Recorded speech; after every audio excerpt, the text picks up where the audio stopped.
Mistweaver Monk was buffed this week. My name is LBNinja7, your resident Mistweaver Monk, and let's go ahead and jump into my thoughts on these changes.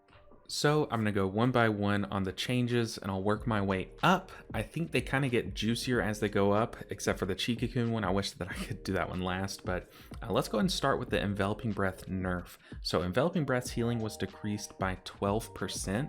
Now for each of these, I'm going to talk about them in Raid and a Mythic Plus. So let's go ahead and talk about Enveloping Breath's nerf in Raid. I think this had a lot of people scared because with our current Yulon build, we did get a sizable amount of healing from Enveloping Breath, and it could add to that burst window. So a lot of people saw this and got scared at first, but all that this is really trying to do is they're really just trying to transfer some of that power from our Celestials into its immediate impact. And same with Mythic Plus. I think Chi-Ji is what we primarily run in Mythic Plus, and you just get so much throughput anyways, and not all of that throughput is coming from your Enveloping Breath there.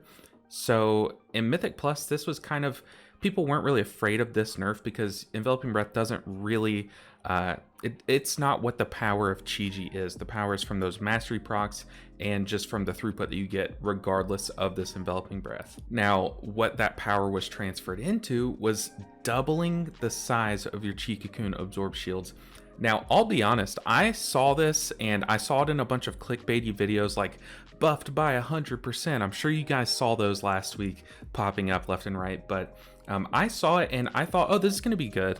It's going to be fine. It's a good change. I like it, but I did not know exactly the extent that I would love this. So let's go ahead and talk about it in Raid. So in Raid, I believe this is actually a net buff. When you balance the Enveloping Breath nerf with the Cocoon absorb buff, I believe it still nets out to be a positive, even though it's a slight positive. So very minor tweak there in terms of your actual throughput numbers. Now, the only difference is though, is that it only selects a few targets, whereas Enveloping Breath, you can actually coat your entire raid. Although that shield is just so much bigger, you're definitely going to keep some squishies alive, although it's random. There's no way that you can abuse this, unfortunately. I mean, it would be great if you can just make it apply to everyone in your party and you could just say, hey, put me in group 3 with all of our squishies people that are struggling whenever I do my Yulon ramps. This is still just a nice buff in Raid. I mean, it's just, it adds to our throughput, which we really did not need in Raid. Now let's get into it in Mythic Plus. This is by far the best change here. I mean, the whole point to Cocoon, they added this a while back. It's just to give an immediate impact to your Celestial. So you press your major cooldown, but you'd have to sit there and ramp up. We see that with our Yulon. We have to ramp up for a few seconds before we actually get all of that impact, that amazing throughput that we're receiving now. But with Chi-Ji, you would still have to come into it with your Tiger Palm stacked up and then press Chi-Ji, wait a second for your global cooldown, and then Blackout Kick, get that big burst of healing at first. Without Cocoon, Chi-Ji, I mean, it's just what we were used to, but it just didn't have an immediate impact. You at least had to give like one global cooldown for it to give any sort of value. Now, Cocoon was added and that changed. It did have that immediate impact. It was just a slight padding. But now that this Cocoon absorb is doubled, it is such a massive buff. It feels so smooth in Mythic Plus. You can really let your DPS or let your whole group take one more tick of damage and then apply these massive shields. Everyone's at like 80% health with the giant shield covering the last 20% of their health. And then they take that next tick of damage as you're getting that healing out. You take that next global cooldown to do that 12 stack of Blackout Kick, cleaving off of a few targets. And everyone's health bar has plenty of time to be topped up underneath that shield before the shield falls off. So it's just really smoothed out our cooldown rotation. And I personally, I've seen so much in the community, so much praise about this change because it has made it feel super impactful. And it's just, although our Celestial is technically slightly weaker in the healing it does, these Cocoons are exactly what we needed. That transfer of power is exactly what we needed in Mythic Plus to just extend our group's health bars. Although we don't have any DR or any damage mitigation, we do have these shields or these absorbs that we can apply and just extend their health bar. So it's just really nice. Gave us a little bit of power where we needed it, filled one of our gaps. Although Cocoon did exist before this change, doubling the shield is just so much more impactful than I ever thought it could be. I have been having so much fun this week playing Mistweaver and Keys specifically because of this Chi Cocoon Absorb change. It's not, look, on paper, you look at the Chi Cocoon Absorb shield, and you're like, that's not a lot, that's not a ton, it's not gonna compete with Paladin's damage mitigation, and sure, it won't, and it's on a 1 minute cooldown. However, it fills a void that Mistweaver had, and it makes Mistweaver feel a lot smoother. It makes it feel like it can compete a lot easier, or more easily, in today's Dragonflight Season 2 world, where that damage is so bursty. Now everyone just has that little extra cushion for the pushing. I don't know if I should say that. And it just feels extra nice. Now let's go and move on. Although Chi Cocoon is probably the best buff here in my opinion, let's move on to another little cushion, and that is Yulons Grace. Now this one I would probably put down at the bottom of this list. However, let's go and talk about it. So it can now stack up to 15%, whereas it capped at 10% before, and it stacks by 3% per second instead of 2%. So after 5 seconds, now you'll have a 15% max health shield, and then whereas before it would be a 10%. However, what's really nice is just every second you're getting 1% extra health back. Now, Yulon's Grace is kind of like a meme in a sense. Now, it's fine. It's a fine talent. It's hard to compete with such a powerful defensive and diffuse magic. I mean, diffuse magic can dispel yourself of some debuffs. It does a massive damage mitigation to magical damage.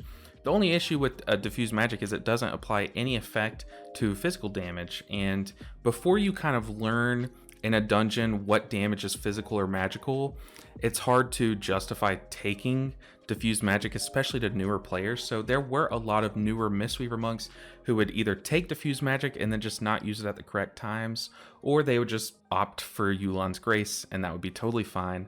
However, you do see Yulon's Grace some if you start to look at some of the parse rats, like some of the people that play Mythic rating or go for like 100 parses in Heroic rating, because it does pad your HPS a little bit. However, this will just pad that a little bit further. Now let's actually talk about its actual practical uses, because I do think with this buff it will have a couple more. I do think that this talent will gain favorability in the community. I do think some people will start to lean a bit more toward it. Now, I do think there are some dungeons where you actually would have taken this before regardless, over diffuse magic. I think I've heard of a lot of people taking this talent regardless in Freehold, even though you can dispel yourself from that first boss's shot. And you can also use diffuse magic before the cannon fires, you know, the part where everyone runs around on the final boss. Those are basically the only two magical damage instances in the entire dungeon. So people would kind of take Yulon's Grace since it can help you throughout the entire dungeon instead of just the final and first bosses there. Now in Raid, there are some fights that there's a negative impact to dispelling, and that's exactly why they added Restoral into the game, because if you mass dispel your group at an inopportune time, it could just be very bad and it could cause a wipe, so they didn't want that to happen. Now the same thing has kind of happened sometimes in Raid with diffused magic. I can think back in Shadowlands, in Chains of Domination, Ner'zhul or Nazul, you guys know the one where you'd have to dispel yourself and you kind of ping pong back and forth across the platform. Two people got dispels and you had to like kind of stack near them, and he would dispel himself and you get shot across the room. The next person would dispel and they get shot back to the other side of the room. Whatever that boss was called, I think it's Remnant of Ner'zhul.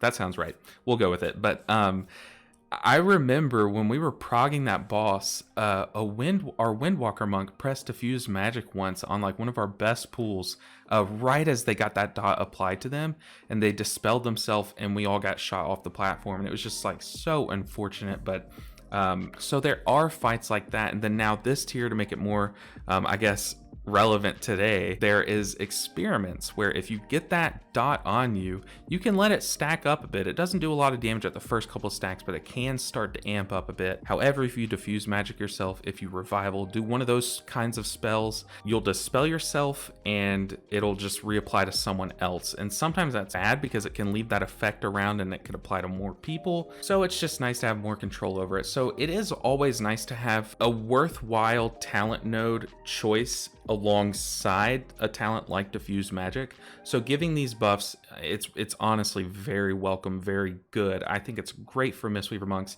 because one, it's just another passive talent, and I'm sure you guys can put yourself in the shoes of a new Mistweaver, someone who's trying out the class for the first time. They choose more passive talents than active talents. They try to limit the button bloat. I'm sure we've all been there. So taking passive defensives like this is what they do, and having them be better is just better for the community. It'll make their new player experience just better, make them stick around in Mistweaver a lot longer. Now for you parse rats in raid, this is just going to add a little bit more to your self-shielding. It's going to add probably a little bit more to your overall HPS, so that's great for you guys. In Mythic Plus, this might actually sneak its way into more high-end keys. I do think we're going to see this a lot more in high-end Mistweaver freeholds. However, who knows? There might be some other dungeons that people might want to sneak this into. One that I'm thinking of, although this is a horrible example because Diffuse Magic is great in that dungeon, but just just imagine if you could have Diffuse Magic and Yulons Grace in Halls of Infusion for that third boss, just that constant ticking dot competing with your constant small health shield. It would just add a little extra padding, but like I said, Diffuse Magic is so great in that dungeon, so I would not take this over that. So I'm excited to see how this tiny buff impacts this talent, because I want to see how well it plays. I definitely want to test with it as much as I've tested with Cocoon this week. I want to test with Yulons Grace, but that's probably going to do it for Yulons Grace. Let's go and jump into the spicy one, probably the one that most of you guys clicked on this video for, and that is the Ancient Teachings buff. So Ancient Teachings now transfers 150% of the damage done. It used to be 135%. Now, for those of you who have been playing all throughout Dragonflight, it started out Dragonflight as 150%. And then recently it got nerfed down to 135%, but now we're back. So I'll go ahead and get Raid out of the way. Now, these changes just, honestly, they're just not impactful enough to bring Ancient Teachings back in the current season of Dragonflight in Raid. Now you'll see more people pick up Ancient Teachings in Heroic, since those ticks of damage are going to be a lot lower, since the healing required is a lot lower. You'll see more people kind of transition into Ancient Teachings, one, because it's to a lot of people it's just more fun in Raid, and that's what people are doing nowadays in Heroic, is the more fun build. However, once you transition into Mythic, those damage ticks become a lot larger. It's a lot chunkier damage, and just right now Cloud of Focus does still outscale that because of all the different buffs that we can apply to our own Vivifies. That's raiding out of the way. I just want to get that out of the way. Now, I do love Ancient Teachings in Raid, and I would love to see maybe it come back in the future, but I don't think that any buffs to the numbers are going to do it. I think it's just we exist in a world where our tier set works with our Vivify. We have a lot of talents that work with our Vivify, and right now we just have a build that is so optimized that these minor changes probably will not let these talents sneak back into our raid build. So that's raid out of the way. Now let's go ahead and talk about Mythic Plus, where this talent shines. So I really quickly want to do a little bit of math, or just throw some numbers at you guys, because that's how I operate and how I understand things. So now it went from 135 up to 150. That is an 11.111 repeating. It's basically 1/9 of its power buff. So anytime that any of your major healing sources gets buffed by over 10%, that is excellent. Let's take our Blackout Kick, for example. So if we have Ancient Teachings applied, if we're on our Fey line like we always are in Mythic Plus, let's look at our Blackout Kicks. My Blackout Kicks personally do about, on average, 7,500 or 7,500 damage a piece. So we're going to do 15% of that damage more in healing. So 15% of 7,500 is 1,125, which on the surface doesn't sound that amazing. Just adding every time we Blackout Kick over a little bit over 1,000 damage, it's not amazing on paper. However, when we think about the fact that we can get up to 12 Blackout Kicks per every time that we press the button, it starts to add up. If we stack up those Tiger Palms, now all of a sudden we're doing 1,125 times 12 extra healing, and that is 13,500 extra healing every time that we fully stack a Blackout Kick. Now, if we add in the fact that we might get some crits in there, so say that we have on average 25% crit across the dungeon, we have about 25% of our healing or our blackout kicks crit, then we will get on average with 25% crit 16,875 extra healing per every time that we stack up those full blackout kicks, those full 12 hit blackout kicks. Now you're probably thinking, oh well, only doing like 13,000 more or 17,000 more healing, that's not too exciting. Actually, that's not that great. Well, it is, because if you think about how many times you just sit there and Tiger Palm blackout kick, Tiger Palm blackout kick, Tiger Palm blackout kick on every single pool in a dungeon, it really starts to add up. So this buff to our healing actually just it adds a lot more healing to our ancient teachings. And one other thing to think about when you're talking about buffing ancient teachings is it allows us to do more passive damage. So although they didn't sit there and say, hey, we're buffing your blackout kick damage by X%, or we're buffing your rising sun kick damage by Y%, what they did is said, hey, we're buffing your ancient teachings so that now you don't have to stop doing your punch and kick cycle as often and stop and start Vivify spamming on your tank or Vivify spamming your DPS. Now you can continue to rely on your ancient teachings, have faith in your ancient teachings, because it's just doing more healing. So as I'm sure you guys can imagine, these changes have been unreal. I have been having so much more fun this week than I had in the past few weeks pushing keys. I've actually even had some personal best keys. Like I have timed some 21s, timed to 22. I've just been having a blast, whereas before I just did my 20s and didn't even care to push it any higher. So overall, although this might just be an 11% buff to one source of our healing, this paired with the Chi Cocoon padding, all of it has just allowed us to continue fist weaving. It has made me personally, even on bursting week, have to sit there and Vivify spam a lot less often, which although we did not need a buff, if you look, we have people timing 28s already. These buffs are just helpful in just keeping the immersion, keeping the playstyle alive, because our problem is not that we can't do the healing. No one's saying that Mistweavers are weak or need a buff because they aren't strong enough. They're saying they need a buff because no one's playing the class. There's still that foundation of a player base of all the people who have started a long time ago, stuck with it, and gotten good with it. So the numbers do look great. Our average healing, our average key done looks fine because we still have a lot of very cracked players like Megaset pushing keys. However, the problem is there is nothing drawing in a new player base because the playstyle just feels wonky. It does. It just feels weird having to stop punching and kicking as the melee healer to stop and start casting Vivifies, even when all of your talents are built around fist weaving. So this change is so amazing because it just adds more healing, which if you think about like our boss fight potential, like if you think about that Hall's third boss, I always bring it up because it's a great heal check, a great example to use.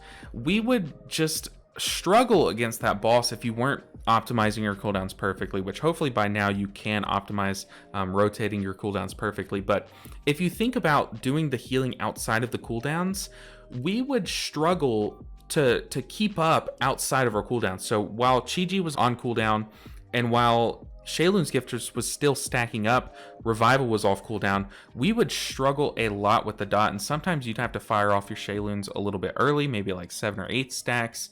But now you don't, because your healing, your throughput, your constant throughput, even in single target scenarios, just got buffed. It just did. It just got a small buff. It was that tiny little bit that helped us bring us back up to a comfortable level. Now on AoE packs, our Ancient Teachings is absolutely popping off because we are getting that 16,875 on average extra healing per every 12 stack blackout kick.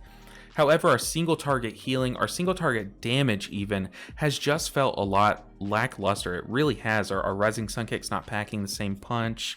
Our Blackout Kick, Tiger Palms just don't hit as hard as they probably should in Mythic Plus. I mean, our single target damage is probably our biggest weak point right now. One of the main reasons why we don't see Ancient Teachings shine a light in Raid. So having a little extra boosted healing to ancient teachings specifically is amazing. Now, those are my thoughts. Look, guys, I've been pushing keys all week on stream at twitch.tv/lbninja7, and I have been having a blast. These changes honestly feel amazing. I highly recommend. If you've put your Mistweaver to the side for a while, now is the time to come back. It feels great. It really is a lot of fun. These changes added so much, even though it's just a few small changes other than the 100% buff. These changes are exactly what we needed. The Ancient Teachings buff just makes the class more fun. I mean, that is what Mistweaver has been recently, is Ancient, especially Mythic Plus. The Cocoon absorb shields are insane. Like, you guys just have to play it to see exactly how cracked this ability is now. I mean, right once you press Chi, like, adding such a massive shield to everyone, you'd be surprised at just how well this plays with the class. It gives us time to do that insane throughput. We can play a little bit riskier with Chi because now we have that extra padding that we put on people so they can take some damage before we press the button, and we'd be totally fine. Whereas before, we'd have to pop it at full health and have it prepped up, have that first enveloping mist prepped up, that first blackout kick prepped up for the first big slam and damage. Now it just feels so much smoother, like an actual Mythic Plus ability. The Yulons Grace change, look, I welcome it. I'm excited to see what that talent can do. I think it was just at a level where it was kind of a meme before. Now I'm excited to see if it actually cracks into what people use and what's meta. I'm excited to see that because it is a very cool talent. I love these stacking shields on ourselves. I love anything that makes us just passively more tanky and extends our health bar. I'm excited to just see if this talent becomes worth taking in more scenarios. The enveloping breath nerf is honestly, it's fine. I am so happy that they did this and transitioned that power out, but it kind of brings up a different point. I kind of want to talk about Mistweaver in the future and what changes I would like to see in the future. I've made a lot of these videos in the past. One of them was actually to see Ancient Teachings return to that 150%. However, how they handled this buff slash nerf, this tweak, this transition of our celestial power from enveloping breath into that Cocoon kind of opens up a discussion of how future buffs can go. Now, if I were to say I think Mistweaver should be buffed, I don't think that's a good statement. I don't actually believe that. I think Mistweaver is in a great spot. However, the problem is I think there is a fundamental issue with Mistweaver, and that's why not a lot of people play it. Not a lot of people want to pick it up, and not a lot of people stick with it once they pick it up. But more changes like this would be just amazing. More transitions of power would be insane. Now, like I said, I don't think Mistweaver should be buffed because in Raid, you have seen people can pop off on the healing charts. People can do upwards of 300,000 HPS. I think we're getting close. I think Sweggles has done like 296 now. Just insane amounts of healing. I would love to see some of that power, some of those talents tweaked down a bit, and maybe see Ancient Teachings get even buffed even further. Now that buff would be scary and how it could impact Mythic Plus. So like I said, one of my recent videos, I would love to see them buff talents in Raid and in Mythic Plus. That way you can really tweak those numbers, have every play style be playable in both Raid and Mythic Plus. However, if they don't do that, one way that they could do this, do another Ancient Teachings buff to make it more viable in Raid, but not make it absolutely broken in Mythic Plus, is they could nerf Phaeline and buff Ancient Teachings. So that way, Mythic Plus, our single target damage, our boss healing would be better. In Raid, Ancient Teachings would be more playable, and in AoE scenarios, somehow they could change that number. Maybe bring it down to, instead of 70%, 65% of our spinning crane kick damage is transferred, something like that. But guys, I don't really think it's worth talking about any future changes just yet. I think once we get our new tier set, which hopefully it doesn't have anything to do with any of our hots or vivifies. Hopefully they make a tier set that actually impacts like our rising sun kick or our blackout kick or even our tiger palm, or just fixes something with Ancient Teachings, makes it work a little differently. Like, imagine if our 4-piece tier set next season said something like our rising sun kick now hits twice. Now Rising Mist would be sick. It would be even better than it already is somehow. Our Ancient Teachings healing would be even better. I mean, that would just be amazing. Just imagine if it was something like that. Hopefully that's something like what we get next season. I hope we don't see another like Essence Font tier set or Renewing Mist tier set or Vivify tier set. Imagine if we got an Enveloping Mist tier set. That would be such a disappointment. But now I'm just getting off the rails, guys. These changes feel amazing. Pick up your Mistweavers, finish gearing them out. Just do a couple dungeons this week and you guys will see what I'm talking about. Thank you so much, Blizzard, for listening. Just hearing that not a lot of people are playing Mistweaver in Mythic Plus. A lot of people just log in, raid every week, and then log off their Mistweaver every week. So these changes were excellent. More like this, please. More like this, please. They don't all have to be buffs, just transitions of power into abilities that we covet and that we love, like Ancient Teachings. But guys, that's going to do it for this video. I hope that you enjoyed this discussion. I hope that you've been playing Mistweaver since these buffs, because it, like I said, is just a blast right now. It's probably at its most fun since I've started playing it, so I highly recommend that you pick yours up. But that's going to do it for this video, guys. I hope you enjoyed it. If you did, make sure and like it, and make sure that you guys subscribe so you don't miss any more Mistweaver or just general healing content in the future. We are getting so close to 3,000 subscribers. I would absolutely love to hit that. Hopefully this video pushes us over that edge, so make sure that you guys are subscribed down below. Like I said before, make sure you guys like the video if you like this content, and tell me what you guys think about the changes down below. I actually would love to hear what you guys have to say about these. Specifically Yulons Grace. If you guys have tested that talent more than I have, I would love to hear what you guys have to say about that. So make sure and tell me down below in the comments. But guys, that's gonna do it for this one. I will see you guys in the next video. Make sure and check out my stream. All the links are down in the description, how to follow me on other socials. Also, I do have a Patreon. I currently don't have any patrons. However, you could be the first one. Make sure and check that out down below. Guys, I will see you guys in the next video. Thank you so much for clicking on this one and showing me so much support lately. I really want to do this full time, and I think we can. I think we're getting so close. But thank you guys so much for making this channel what it is. I'll see you guys in the next one. Until then, take care.